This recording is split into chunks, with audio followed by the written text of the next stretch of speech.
ሊዮኔል ሜሲ ጥሩ ሰው መሆኑን ያወቅኩት ደውሎ አይዞ ሲለኝ ነው። ኢከር ካሲያስ እንዲህ ሲል ገልጾታል። ጊዜው በፈረንጆቹ 2015 ነበረ።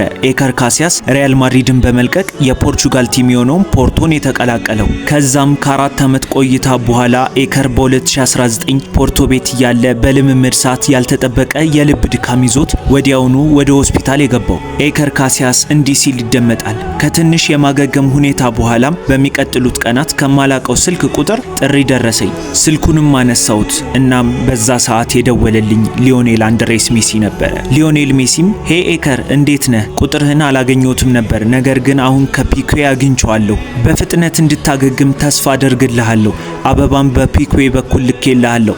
እንደምትወደውም ተስፋ አደርጋለሁ ሲል ሊዮኔል ሜሲ ለኢከር ካሲያስ እንዲህ ሲል ገለጸለት። ኢከርም ስልኩን ከዘጋው በኋላ በትህትናው በጣም ደንግጫለሁ። ሊደውልልኝም አይገባም ነበር። ቀድሞውንም ጓደኛሞችም አልነበርንም። ነገር ግን ሊዮኔል ሜሲ ልዩ ተጫዋች ብቻ ሳይሆን ልዩ ሰውም ጭምር ሲል ያሞግሰዋል ኢከር ካሲያስ።